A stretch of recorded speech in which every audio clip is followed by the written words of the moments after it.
You're listening to Cairns Today. Kirsty Nancarrow is an author, speaker and media trainer.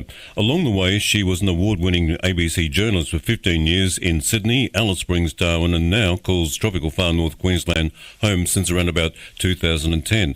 Now, Kirsty's received gold in the 2025 Able Gold Books Awards at a gala ceremony in Melbourne just last weekend.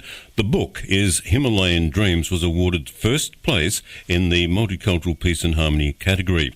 Kirsty, much inspiration has gone into writing Himalayan Dreams. Congratulations.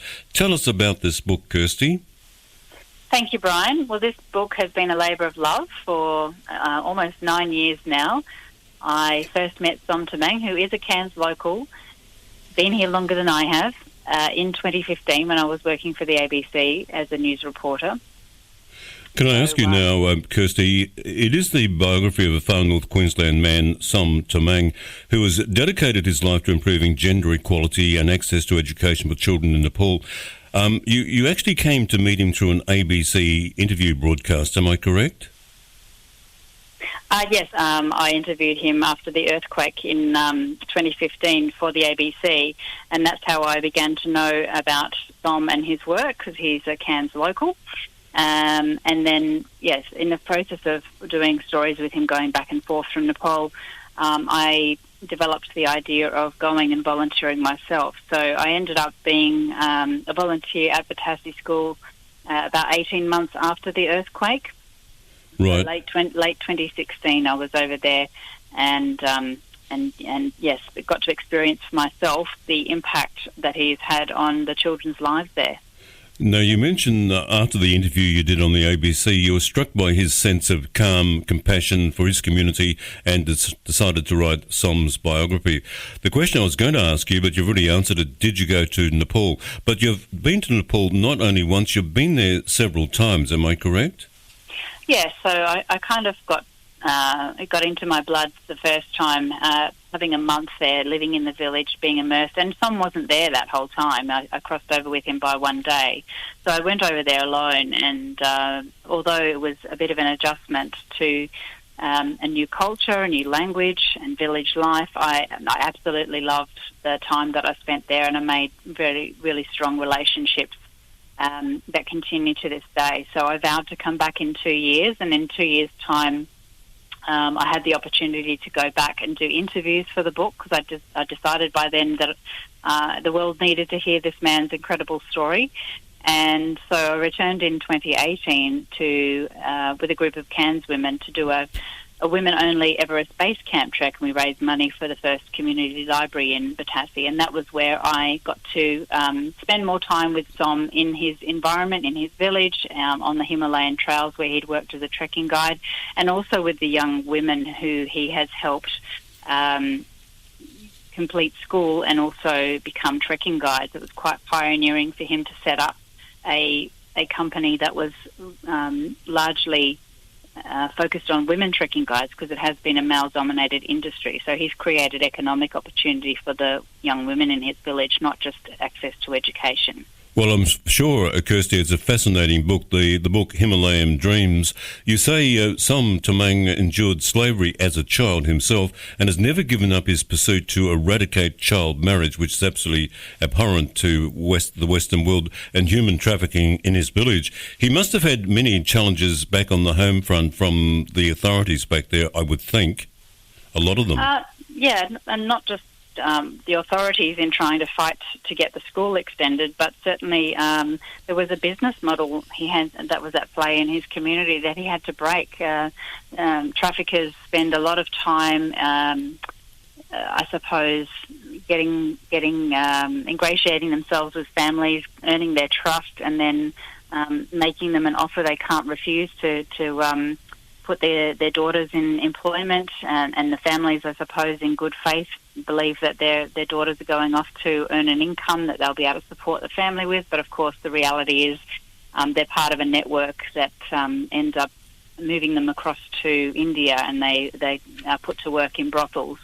And in many cases, they end up dying there, or they return to their village when they're no longer useful. And of course, there's a lot of shame around that. So Som learned at a very early age that this was going on and that it was wrong, and wanted to do something about it. So he knew that by giving girls access to education, that they could be empowered, that they could make different decisions for themselves and go on to have jobs other than farming or getting married early and having babies. So he's really changed the landscape for the young women in his village. And as I said, they're now working as trekking guides. They're now learning English. They're you can just see them standing a little taller. And it was a great thrill for me to go from teaching some of these girls when I was there in 2016 to returning in 2018 to have them guiding me on the Himalayan trails, and again returning last year, long after my initial visit,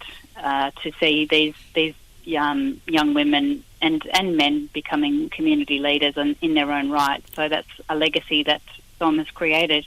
Kirsty, can I ask you now, I'm referring to the past tense, child marriage and human trafficking in his village. That's the past tense, but is it still the same today in the present tense? Not in Batassi village. Thankfully, that is not happening now. Even during COVID, when everything stopped and it was not possible for the tourism industry to be active, a few young people got married, but they're now getting married sort of into their early 20s, no longer as young teenagers. So there's no longer child marriage in the village, and there certainly hasn't been any trafficking from Batassi village in well over 10 years now, which is a huge achievement. So they say knowledge is power, and I think the young people in the village and the parents know what's right and what's wrong, and hopefully, although it's hard, there's not a lot of economic opportunity, at least with an education, the young people are getting opportunities and alternatives to a life of farming and child marriage that they had before. Now, Som Tamang, he currently resides in Cairns. Well, he does reside in Cairns. What does Som do today back here in Cairns? Som does a lot of things. He actually has a fair trade shop called Himalayan Dreams at the Pier Shopping Centre, and if you haven't been in there, it is the most colourful shop in Cairns. It's a beautiful place to go and have a browse. It's a cornucopia of fair trade goods, like the textiles and bags and singing bowls and all those kinds of beautiful things. So he runs that shop. He also runs an NDIS business called Karuna Care. And, of course, he's got his trekking business, Take on Nepal. So he takes a lot of groups from Cairns over to Nepal, and not just himself, but his partner, Susan.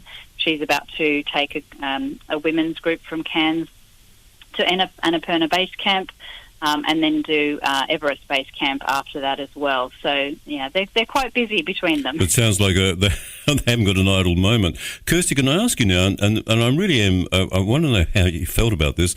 You received gold there at the 2025 Able Golden Awards at a gala ceremony in Melbourne just recently, last weekend, for your book Himalayan Dreams, which was awarded first place in the Multicultural Peace and Harmony category.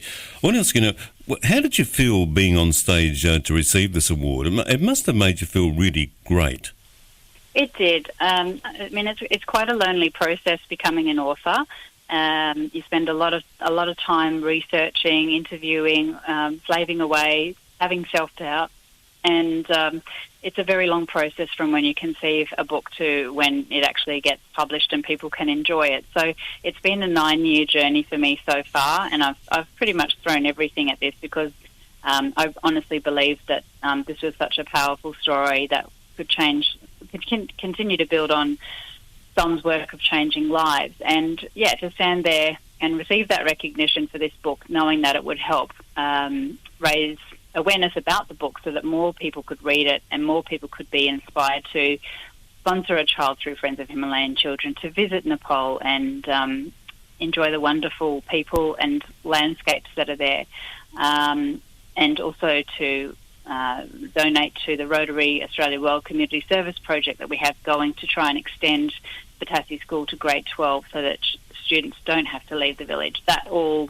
came together for me with winning this award and realising that this gives a platform to talk about the book more, to get it in front of more people, and to hopefully inspire people to take some action.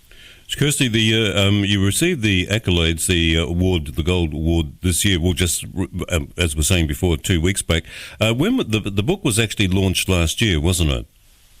Yes, the book was launched at the Cairns Tropical Writers Festival and also around International Women's Day in March 2024, and the award ceremony was last Saturday, the 18th of October. So it is a long process. Again, I think those who are close to me thought the process would all be over when the book was actually published. I'm like, no, this is the beginning. So I've actually done about 40 talks since then, all around Australia and in Singapore and at the Australian Embassy in Kathmandu in Nepal as well. So I really enjoy getting out there and also talking to people about what the situation is for particularly young women in rural Nepal and how education helps, and encouraging people to think about their own lives and what they can do differently. Because, of course, as you said, Som, he was born into poverty, he was a child slave, and he has achieved so much in his young life that it should make us all reflect on what more we can do in our own lives.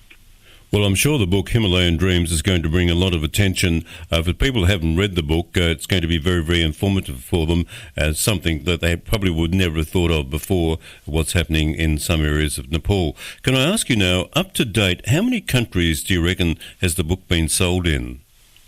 It would be over a dozen now. I get a real thrill when I go and have a look at sales reports and see where in the world people are reading. I think one of the first copies actually got sold in the Atlas Mountains. It happened to be a Cairns family that was abroad, and they couldn't wait to get a copy. And I know that I've sold them in the States and Canada and New Zealand and Germany and the UK and a few other countries as well. So, it's a huge thrill to see this book get out to a worldwide audience. And it's not just a physical book, it's also an audio book now. Thanks to the Australian and Queensland governments, I was able to turn this book into an audio book as well, which means it can reach a lot more people as well. Well, I'm certainly glad that this has occurred. Now, Himalayan Dreams, the book, I have to say, I looked at the website, so I do know what I'm talking about, but I'm very impressed. Himalayan Dreams, when you look at your website, the book has an impressive cover. There's one man standing, what appears to me, on a windswept landscape with the mountain in the background and the words, "How a child slave moved mountains to save a generation in Nepal." It certainly is impressive, Kirsty. Can you take credit for the cover? I can, absolutely. You can? In fact, I can. Look, actually, that's great. There's absolutely no AI involved in the cover of this book. Well, I'm very impressed. I dragged my professional camera in my backpack along to Everest Base Camp, which, if anyone's done it, it's more than 5,000 metres above sea level, and it's a bit of a physical feat. And I knew that I needed to take the book cover photo on this journey, and we came to this place, and it was the same day that we reached Everest Base Camp, and the clouds cleared from the mountains that had been very obscured, and the sun came out. And I thought, this is it. This is my moment. And there was lots of people here. Is the mountain... Sorry, I'm being a bit rude there. I had to basically take some aside and say, I just need you for 2 minutes so I can get this photo. And I had to clear everyone else out of the way so I could take this photo. But, what you're seeing is the actual photo that I took with the book cover in mind. So I'm very thrilled that... Well, I'm glad you looked there. Anyone that goes on the website, at your website, to have a look at the cover of the book is going to be more than impressive. It's a very, very impressive cover. Can I ask you now, the mountain in the background, is that Mount Everest? It's not. Is it K2? No, it's not. It's a few years since I went now, and I've forgotten because there's a lot of high peaks around there.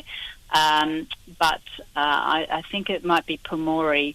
But it's the closer you get to Everest Base Camp, the more obscured Everest is. So you can see Everest when you're a few days out, but as you get closer to the base of the mountain, you can't see it anymore, if that makes sense. You're just walking along the Khumbu Glacier.